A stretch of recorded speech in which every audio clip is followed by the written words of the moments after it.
E aí, meus seguidores?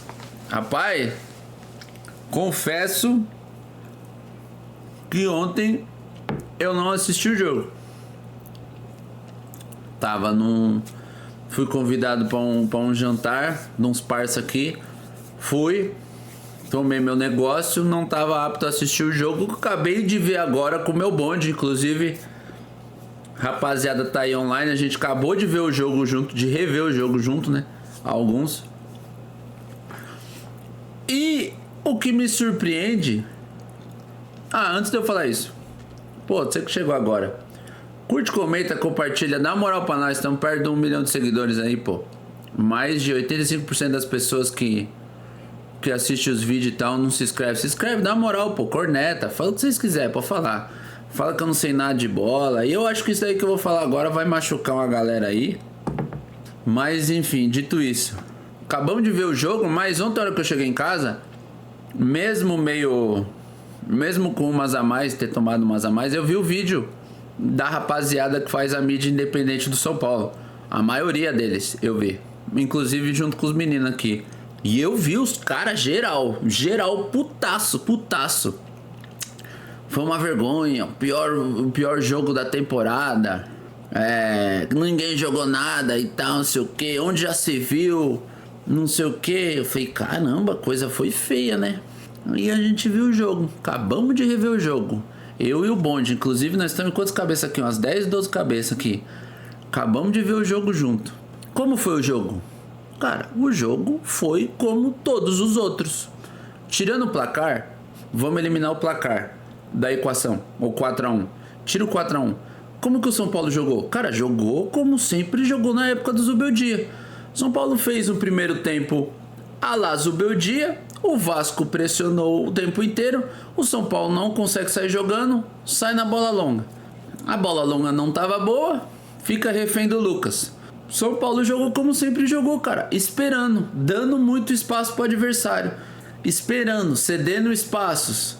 A galera posicionada, todo mundo esperando. Cedeu espaço. Cara, o São Paulo jogou assim contra o Tajeres. O São Paulo jogou assim contra o Fluminense. Contra o Barcelona de Guayaquil em casa. Contra o Cruzeiro. Contra o Inter. Contra o Corinthians. Foi o mesmo São Paulo. Não vi nada de anormal. Nada. Zero. A única diferença foi o quê? Fez 1-0. Tomou 2 gols. Tomou a virada. O Vasco fez com o São Paulo que os outros times não conseguiram fazer. Virou o jogo. Falar, não sei o que. Puta, foi o catástrofe. Mano, é o mesmo São Paulo. Eu tô batendo nessa tecla desde o início do trabalho do Mano Zuba. O São Paulo espera demais. Ele propõe a espera. E o São Paulo sai na boa. Quando sai, se sai, conclui pouco. O São Paulo saiu, fez 1-0. Mas por que fez? Tomou um empate do Corinthians e fez 2-1? Simples, porque o Corinthians espera igual o São Paulo espera. Se um time der espaço pro São Paulo vai jogar. Vai ter espaço para jogar. Aí um dos meninos aqui no Flávio falou, mas no segundo tempo foi diferente. Foi, pô. O primeiro tempo, o Vasco marcou full pressão. Dava oportunidade do São Paulo contra-atacar com mais espaço. São Paulo tem até uma criação maior. No segundo tempo, o Vasco não quer jogo. O Vasco faz o que o São Paulo faz com todo mundo. Sentou a bunda lá atrás. O que aconteceu? O São Paulo é obrigado a tentar alguma coisa, empatar o jogo e ceder os espaços para os gols. Cara, o Vasco fez com o São Paulo que os outros times não conseguiram fazer. Ou às vezes terminou no 11 contra 11, não teve ninguém expulso e conseguiu finalizar as chances de gol. Mas o São Paulo foi catastrófico. Cara, o resultado, esse 4-1 pro Vasco, o Vasco pressionado e tal, não sei o que, é horrível, é horroroso. O placar é horroroso. Dito isso, o resultado dentro de campo é o mesmo do início do trabalho dele. O que mascarou foram as vitórias. Eu não sei porque a galera tá putaça. Não é que eu esperava o pior, mas esse padrão de jogo que ele trouxe, taticamente dentro de campo, foi o mesmo São Paulo que teve os 13 jogos invictos, que ficou 5 jogos sem tomar gol e que não ganha 4 partidas. Não teve nada de excepcional, nem pra bom nem pra ruim. Substituições. Ninguém sabe porque o Luciano não jogou. Mas o time, o André ali até perdeu 4-1, fato. Mas o André dá mais profundidade, funciona melhor como segundo atacante. O Caleri claramente estava desgastado, acredito que é por isso que teve a troca. Perdeu bolas que costuma não perder, perdeu passes que costuma não perder, foi substituído. O Patrick é substituído por causa do amarelo. O Vasco ia explorar o contra-ataque e explorar o menino.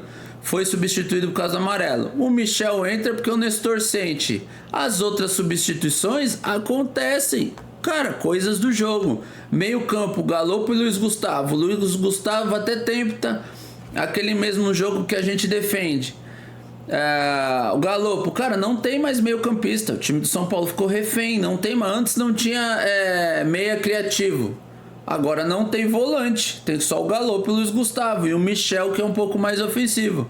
Cara, aí fala assim: mas o São Paulo não cria. Mas quando é que o São Paulo criou?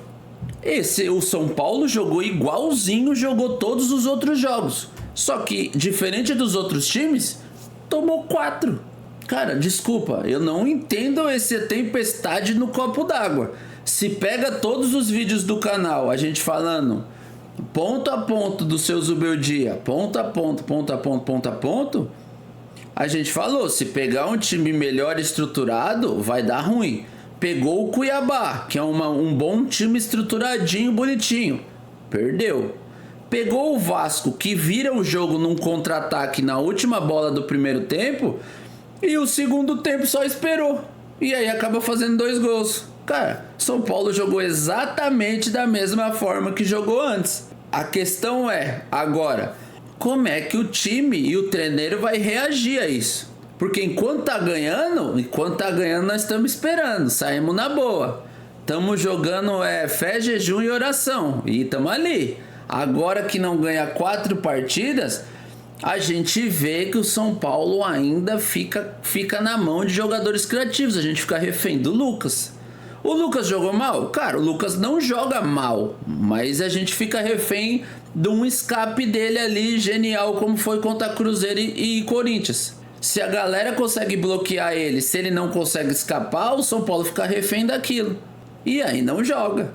Mas tipo, aquela tempestade no copo d'água que eu vi uma galera fazendo, assim, com todo respeito, eu infelizmente já esperava passar por isso devido aos últimos, devido a todo o trabalho como foi.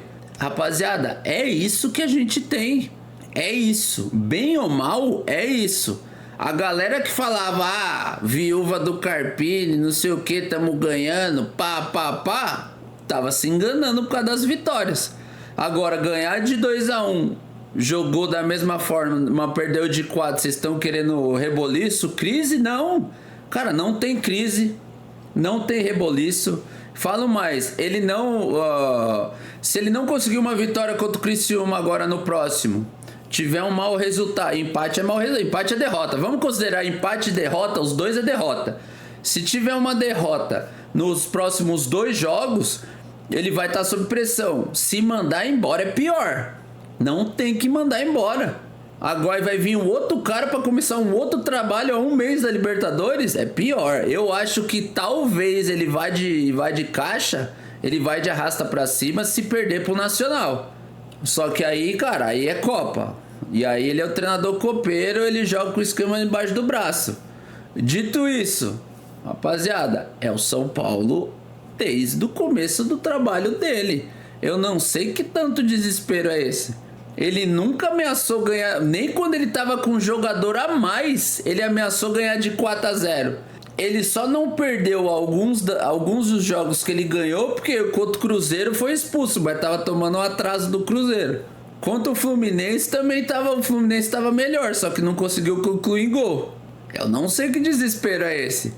Tática, aí eu falo, eu não sou torcedor, fanático, apaixonado, o cara que não dorme, não. Eu olho o futebol tático dentro de campo. E eu falei com os meninos vendo. Até os 30 do segundo, que foi a hora que ele que ele tira o Igor Vinícius, é o mesmo São Paulo. Daí pra frente, aí ele tenta Perder de 4-1 e perder de 1-0 é a mesma coisa, Campeonato Brasileiro. Não muda porra nenhuma. Perder de 4-1 na Libertadores, aí tem a diferença de gol. Perder no Brasileiro, ele jogou os caras lá pra frente e tentou empatar, mas perdeu. Mas, cara, é o mesmo estilo de jogo, o mesmo São Paulo, o mesmo tudo. Não sei que tempestade é essa que vocês estão fazendo, não. Com todo respeito. Não faço ideia. Dito isso, Gabigol, abre uns parça aí pra falar os pontos. Pra gente tentar responder. Bernardo pode ser o primeiro. Bernardo, meu parça Bernardo. O hater mais amado de todas as lives de São Paulinas. Meu cara. Caramba, falou alto. Fala aí. E aí, tudo bom? Aquele debate nosso que a gente tava tendo, que eu falei pra guardar pro vídeo. Manda a braba.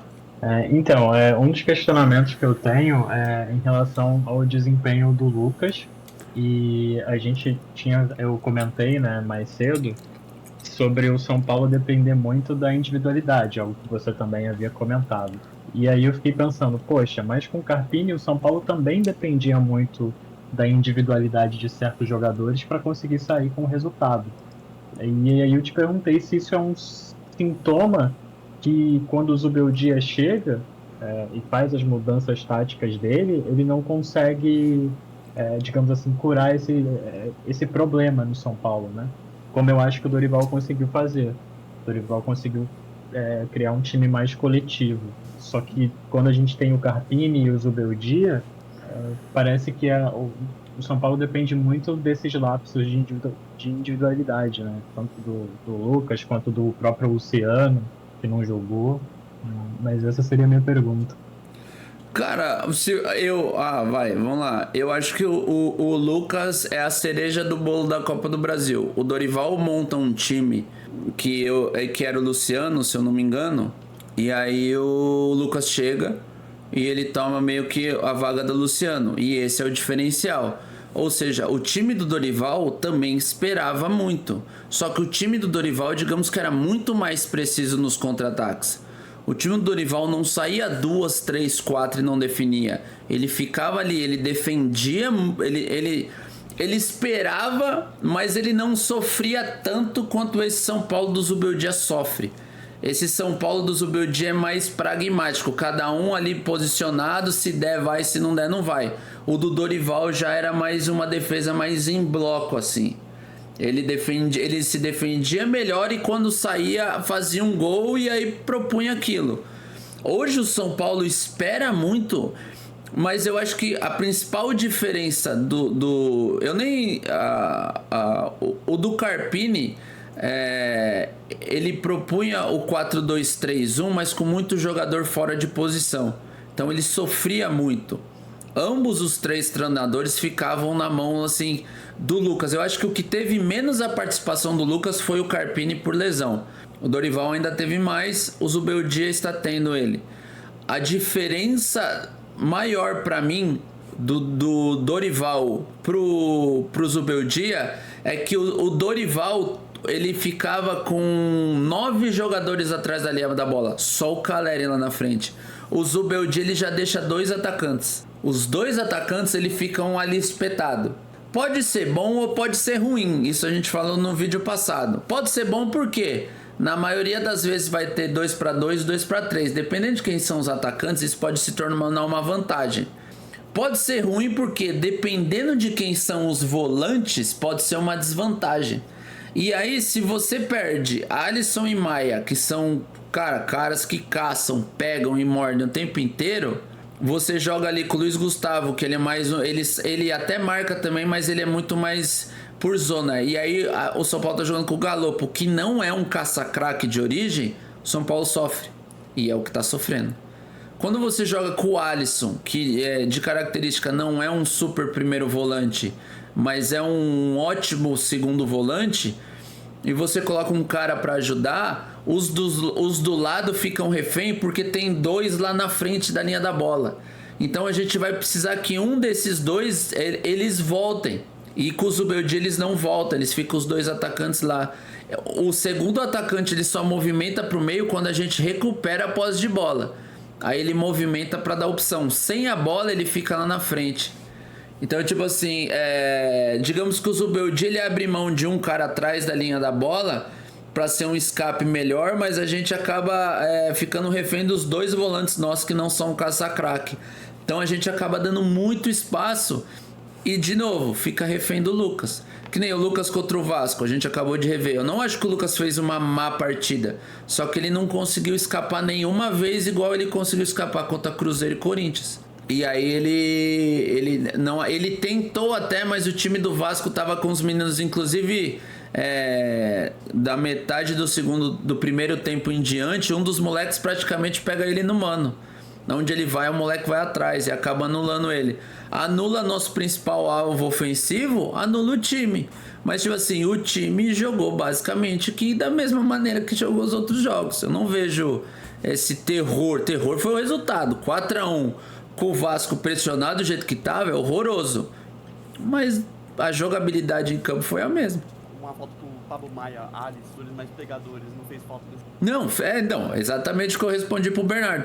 A diferença do esquema tático, além de ser um homem a menos atrás da linha da bola, são os dois volantes. Esse esquema do Zubeldia funciona com dois caça-craque. Se tiver dois caras que caça ali no meio campo, que pega mesmo, que diminui o espaço, recupera, rouba a bola e tal, funciona. Talvez funcione, não sei se não é certeza. Talvez funcione. Se tiver só se tivesse só o Pablo Maia com um cara que não tem as mesmas características, ele ia sofrer igual, ele ia acabar correndo mais do que o outro. Então esse esquema do Zuba só funciona assim. Mas isso a gente tá falando desde os outros jogos. É que agora o Vasco conseguiu converter as chances que teve em gol.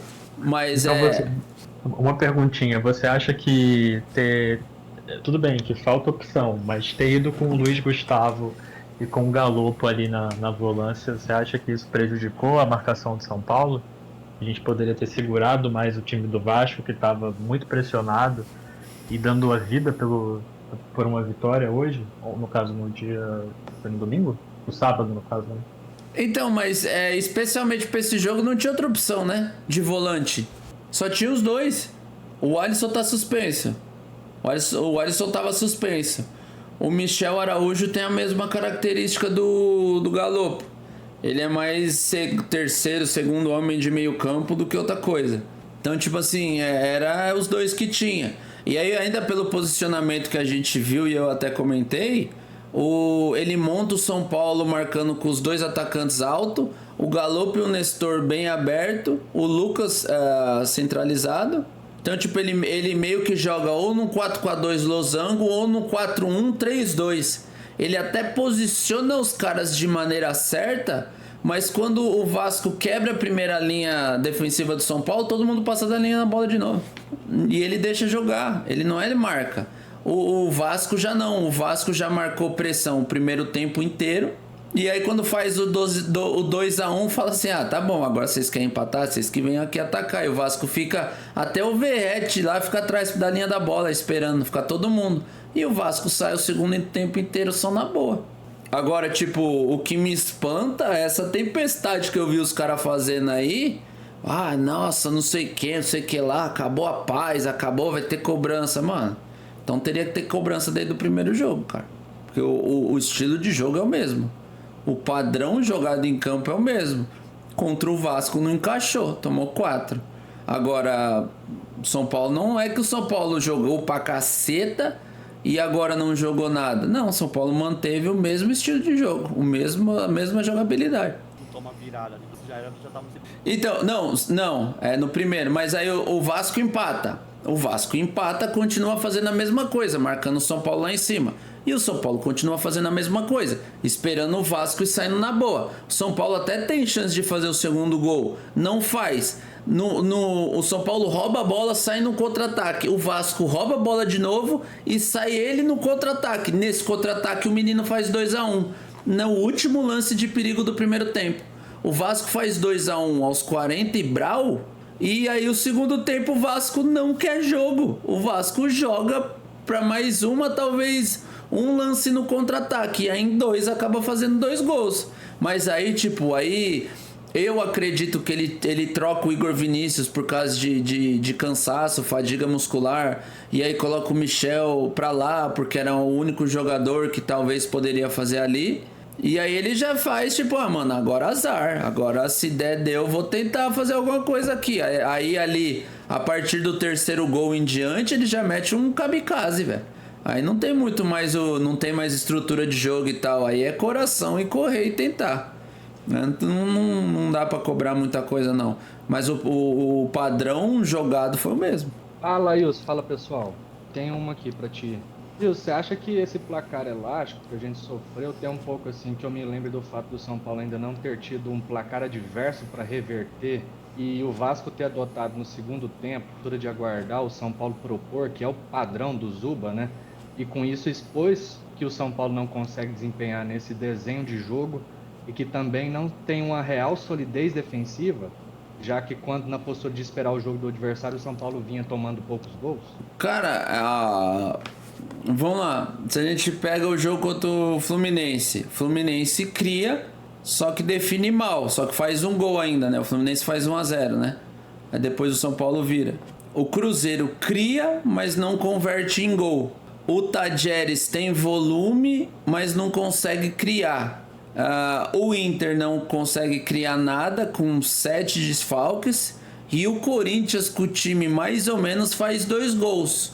E aí tem uma melhora no segundo tempo. Ou seja, o sistema defensivo do São Paulo, ele funciona contra times não criativos. Contra times que criam, ele dá uma sofrida também. É que os caras não conseguem concluir em gol. E é por isso que mascara. Porque, tipo assim, os moleques entregam tudo que tem dentro de campo. Mas eu até comentei, acho que o Bernardo fez uma pergunta. E, cara, a partir do momento que o treinador decide esperar e ele decide fincar 2 atacantes, ele meio que abre mão de 2 jogadores. Abrir mão de 2 jogadores vai estourar pros moleques lá de trás, mano. Então ali, os 4 da primeira linha ali, o lateral direito, os 2 zagueiros, o lateral esquerdo, mais os 2 volantes, é os que vão se arrebentar. Porque eles vão estar ali, cara, tipo, inferioridade numérica quase que o jogo inteiro. E aí, tipo, cara, o Cruzeiro entrou do jeito que quis, só não conseguiu concluir em gol. O Cruzeiro teve 2, 3 chances dentro da área do São Paulo, pô. O Fluminense também. O Corinthians acabou fazendo 2 golaços, 2 no trinco lá, aqui, mas pode ser considerado um pouco de falha nossa? Até pode. O Inter não arrumou nada. Mas assim, o padrão Zuba é esse de esperar. Quem arrebenta é os moleques lá de trás. É o Igor, o Wellington, o Alan, o Diego, o Arboleda. E aí, tipo assim, a galera tava falando muito do Jandrei e do Diego Costa. Mano, o Arboleda tem bolha, não joga. Aí o Alan Franco joga com um cara novo, que ele tava acostumado a jogar com o Arboleda. Aí no outro jogo o Alan Franco sente alguma coisa, o Diego vai jogar com o Arboleda. Aí num dia o Diego joga na direita, no outro na esquerda. Mano, querendo ou não, muda o entrosamento. Muda, cada um tem um estilo de jogo. Se você cada hora joga com um cara diferente, você meio que tem que se adaptar a todo jogo com uma pessoa nova, cara. Então é diferente, ele vai mudando. Ele tá rodando e poupando? Não sei. Eu acho que cada hora alguém tá acusando alguma coisa. E aí não joga. Aí ele que nem o Calera, ele viu que o Nestor machuca. O Nestor deve sentir uma lesão muscular. Ele vê o Calera abaixo do rendimento, ele liga o sinal de alerta. Alguém aqui falou que alguém avisou ele lá que o GPS acusou que o Calera estava perdendo rendimento, ele decide tirar. E aí ele tira acertadamente. E aí ele põe o Rato. Aí o Rato ele entra numa função de segundo atacante que joga mais pela ponta direita. É uma opção. Só que aquela altura do campeonato já tava 2-1 pro Vasco, pô. Virou 2-1. E o Vasco, cara, o Vasco fala, ninguém sai mais. Todo mundo aqui a gente só sai na boa, fi. E o choro é livre, foi isso que aconteceu. Você acha que também... Cara, a diretoria permitiu é muito forte, né, velho? Eu perguntei uma vez pra um jornalista fera, eu não lembro quem era, mas eu falei, cara, nesses casos, quando por um motivo de força maior tem que mudar a tabela e os jogos são reagendados, a CBF ela sorteia, tem como mudar? O cara falou, não. O clube não tem o que fazer. O clube só tem que aceitar. A não ser que o clube alegue alguma coisa muito grave, um motivo muito forte, mano, a CBF sorteou, saiu a data, só aceita. Então o clube não tem, principalmente ainda depois do que aconteceu no Rio Grande do Sul, que vários jogos foram reagendados. Eu não sei se o clube tem força pra falar não vou jogar.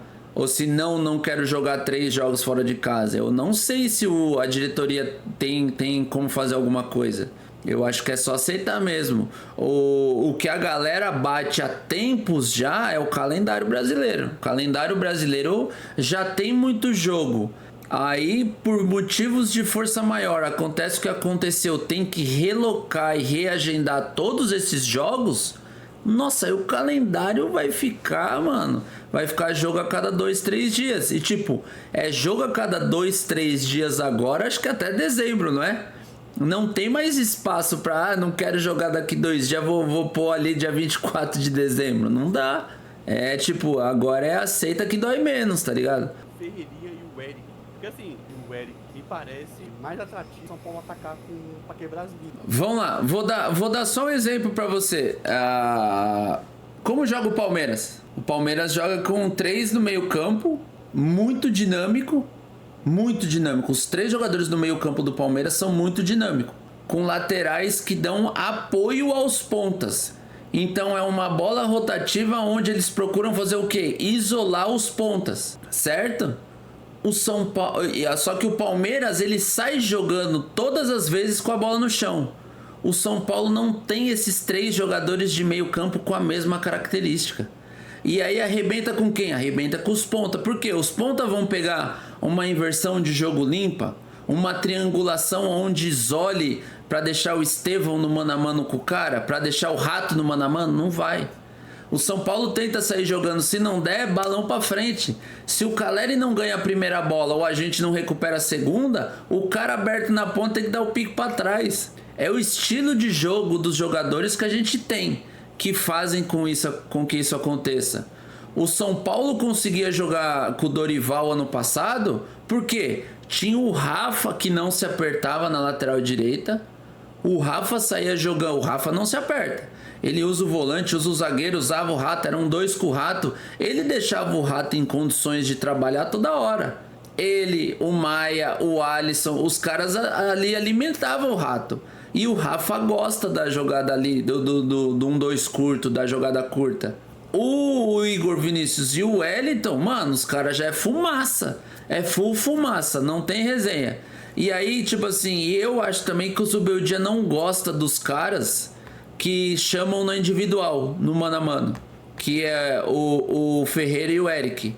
E o próprio William Gomes. Ele não gosta desses caras. Por quê? Na cabeça dele, pelo estilo que ele demonstrou, os caras têm que dominar a bola e acelerar para passar das linhas e definir mais rápido. Os caras do 1 contra 1, eles dominam a bola e esperam. Por quê? Eles estão vendo primeiro o cara e o cara de trás para ver se dá para ir no mano ou não dá. Eles não são full W assim toda hora. Eles param, eles dão um corte para trás, eles procuram 1-2. Esse estilo eu acho que o Zuba não gosta. Por isso eu acho que eles perderam um pouco de espaço com o Zuba. O que mais? Qual a sua opinião sobre o Galo? Ele tá até tendo as oportunidades, né? Foi titular das últimas 2 partidas, mas na minha opinião ele jogou muito mal, né? E assim, e sem falar que praticamente na posição que ele afirma que é a sua valência. Vale dar sequência, que me lembra ele só jogou bem no Paulista do ano passado, né? Que eu acho que é um parâmetro baixo. E em função de falso 9, né? O que antecedeu, né, a sua lesão. E de lá pra cá ele não parece estar tendo mais assim algum desempenho bacana. O que você acha dele? Cara, eu como jogador eu gosto dele, só que eu acho que ele não tá aproveitando as oportunidades que estão aparecendo pra ele. Ele já tá jogando há 2, 3 jogos e ele não consegue engrenar. Eu acho que o esquema não favorece ele. Igual eu falei, se você pega e ele marca nas 2 linhas de 4 no 4-4-2, o meu volante ele precisa ser aquele cara que caça. O Galopo não é caça-craque. O Galopo é aquele cara que chega na área para finalizar. Ele é aquele terceiro homem de meio campo que chega na área para finalizar. Tem que jogar solto, né? Exatamente, ele não é o cara que caça, então ele não vai conseguir caçar, cara. E se você colocar ele numa posição que ele tenha que caçar, ele tenha que recuperar, ele é o cara que participe, você tira ele de característica, você arrebenta com o cara. E aí, quando o cara pega na bola, parece que ele tá morto. Mas assim, ele tá tendo oportunidade, ele tá tendo espaço pra jogo e ele não tá conseguindo render. Agora, pro próximo jogo, volta o Alisson. Acredito que ele vai manter Luiz Gustavo e Alisson pro próximo jogo, até porque acho que não é o momento dele rodar mais. Aquela parada de poupa, senão vai machucar. Não dá mais não, parça. Agora ele tem que usar os caras até estourar mesmo, porque ele tem que ganhar. Ele tá chegando num ponto que ele tá... Eu vi uma galera falando que o crédito que ele criou em 13 jogos, ele já perdeu em 2. Eu falei, porra, que comparação. O cara tava 13 jogos sem perder. Igualou o começo do Dorival. Tomou 2 porradas, os caras já quer chamar crise. Eu falei, mano... Aí é forte demais, Aí não dá, mano. Porque o padrão de... Se for pra cobrar alguma coisa, tem que cobrar postura tática. Que a postura tática dele perdeu pro Vasco é a mesma dos outros jogos, não mudou nada. O que me admira é que tipo, ele teve um tempo até pra trabalhar, né? Devido a essas pausas. Mas ele não mostrou nada. É aquilo que tem, é aquilo intensamente. E aí, tipo, eu vi até uns caras falando, porque ele parou de dar pique fora do campo. Eu falei, mano, vocês estão julgando o cara, que ele não presta mais porque ele parou de dar pique fora do campo. Eu vou começar a dar pique aqui dentro da sala, pô, pra ser o melhor comentarista de futebol. Então, o cara era ex-jogador, comenta e dá pique dentro da sala lá também, mano. Não tô entendendo. Cadê? O Dionizão, manda boa, Dionizão. Tem alguma coisa aí pra nós, ou não? Tenho sim, na verdade, já que você levanta dos jogos Gustavo e Alisson, não teve tanto treino lá no começo, para não perder no Palmeiras, ele veio com 3 zagueiros. A partida que ele usou 3 zagueiros, na verdade. Você acha que se ele sentir a pressão lá dentro, possa voltar com 3 zagueiros para tentar, pelo menos, organizar a defesa elisada no time? Cara, eu acho que... Pô, vamos lá, vamos pensar junto aqui. Eu tô pressionado. Eu tenho que ganhar. Eu não é deixar de perder, eu tenho que ganhar. Aí eu precisando ganhar, eu vou com 3 zagueiros contra o com todo respeito ao Criciúma, contra o Criciúma. Apesar que a gente menosprezou já o Cuiabá e o Vasco, nós tomamos 2 porradas, né? Mas tipo assim, contra o Criciúma eu vou com 3 zagueiros. Mano, aí não, né? Não, então, exatamente, tipo assim, eu confesso, eu falei que tinha que ter dado uma porrada no Cuiabá bem certinho, montadinho. Eu falei que tinha que ter dado uma porrada no Vasco, o Vasco meteu 4. Agora o Criciúma tira a invencibilidade do Botafogo, vai jogar fora de casa. A pergunta é, se for pra esperar do jeito que ele tá mostrando que joga, pô, os 3 zagueiros lá, faz uma linha de 5, 2 volantes, o Lucas na frente dos moleques de meia pra arrumar alguma coisa, o André com opção na longa lá também pra dar velocidade e o Caleri. E vamos que é nóis. E só, o esquema é não perder. Mas perder contra o Criciúma, aliás, empatar contra o Criciúma em casa vai ser considerado derrota. Do jeito que os caras querem a cabeça dele. Então, tipo assim, não é o momento para 3 zagueiros. Talvez se agravar isso, entrar com 3 zagueiros contra o Nacional da Libertadores é uma opção. Ou não sei se pega um clássico aí. Tem um Flamengo em agosto, né? Antes do Nacional, né? Não, o Palmeiras antes do Nacional. E aí na casa dos caras, pra não perder 3 zagueiros, beleza. Agora, pô, esses próximos jogos que tem aí contra Criciúma. Não. Daí tem que arrumar um jeito lá de sofrer menos, mas dar chance dos moleques atacar pra fazer gol, pô. Mas é o estilo dele. Eu acho que ele não vai mudar muita coisa, né? Eu sei, na volta pra Copa do Libertadores, você já comentou, né, que imagina que ele, né, não vai ter mexida, né? E eu acredito também. Qualquer coisa antes disso, meio arriscado. Mas chegando lá contra o Nacional, digamos que mesmo vencendo o Nacional, mas se ele tiver já visitando a zona de rebaixamento, né, um caso hipotético, não ter conseguido retomar aí o trabalho durante o BR aí, que é praticamente o que tem, né? Esse mês e julho também. O que você acha que vira? Cara, Libertadores é diferente, né? Libertadores dá pra jogar com o regulamento da competição. É não perder lá na casa dos caras e tentar ganhar em casa. Mas assim, ele não aparenta... Eu acho a leitura dele de jogo meia falha do Zuba, tá ligado? A leitura do mid-game dele é meio falha. As coisas que ele tenta não fazem muito sentido, mas ele deve ter os porquês dele. Só que eu acho que se até lá não dá nada certo, aí é a hora dos 3 zagueiros. Coloca 3 zagueiros, 3 volantes, um monte de gente lá pra não perder pro Nacional. E em casa a gente joga nesse 4-4-2 dele aí, tentando agredir um pouquinho mais. Mas tipo assim, cara, se não ganhar bem do Nacional os 2 jogos, cara, é bom que nem passe mesmo, porque senão vai tomar sacode lá na frente, cara.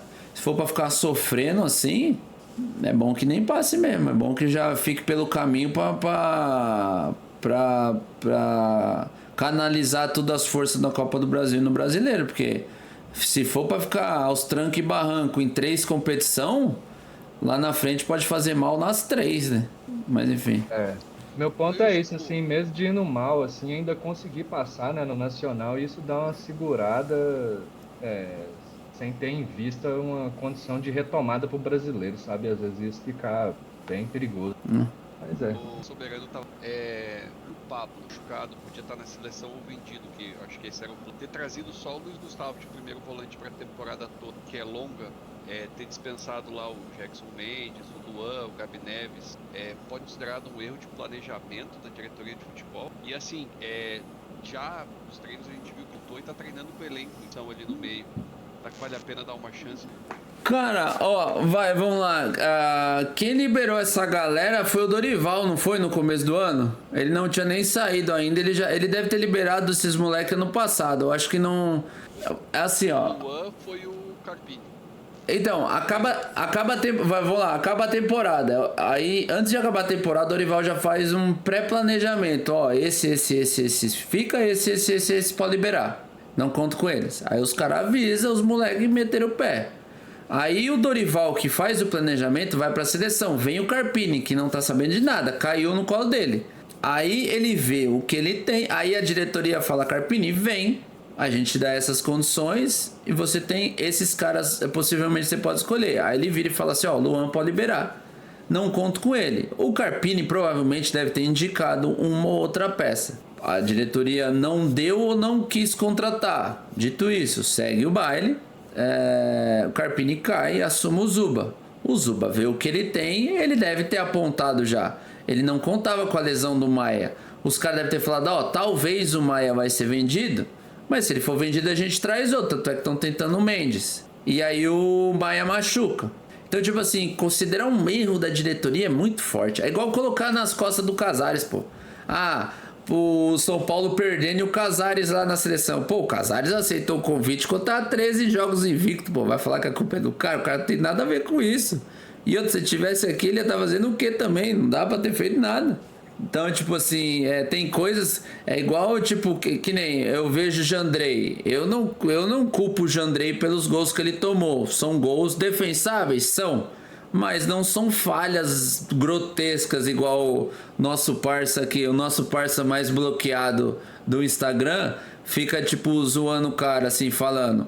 Eu não vejo isso, só que o Jandrei tá num patamar igual o Carpini, tudo que acontece é culpa dos caras, sabe? O Jandrei falhou, não, mas a culpa da derrota é dele, que ele tá lá, ele é o chama-gol, tipo, porra. Já virou tudo culpa do cara. E aí agora da diretoria. Eu não vejo como erro da diretoria. Eu vi algumas falhas da diretoria no passado, mas essa dos volantes passaram 2 treinadores antes do Zuba. Então os caras fizeram um planejamento, liberaram os caras. Cai no colo dele, é o plantel que cai ali. Agora, claramente, o São Paulo vai precisar de volante. Tanto de mais uma opção de primeiro volante, quanto eu venho falando que a gente precisa de um segundo volante que trate melhor a bola, que goste de ficar com ela, que chama os caras que tem um toque refinado. Eu acho que o São Paulo sente falta hoje mais desse jogador. Bom, é isso, né? 43 minutos de vídeo, nós estamos gravando na domingo à noite, vai sair amanhã segunda, e hoje à noite a gente tem live para falar mais disso aqui. E amanhã tem jogo de quem na Copa América? Jogo- brasileira. Que, James Rodrigues. que horas que o Brasil joga amanhã? 7 da noite? Posso estar errado? Caramba, então nós vamos fazer a live. Então nós vamos fazer a live pós-seleção, então? Aí a gente já pega tudo, já pega o pós-seleção e do São Paulo. Isso. Apesar que o jogo. Apesar que o jogo da. 10 da noite. 10 da noite. O jogo da seleção brasileira é o menos importante porque tem Rames Rodrigues em campo. É o maior isso. erro do Zubeldia. É isso, Rames em campo amanhã, seleção brasileira em campo amanhã e nosso vídeo no amanhã frescola. E aí, rapaziada, valeu geral o que like. colou, deixa o like, curte, comenta, compartilha, vira membro, se inscreve aí que a gente tá chegando no 1 milhão. Dito isso, tamo junto, é nóis.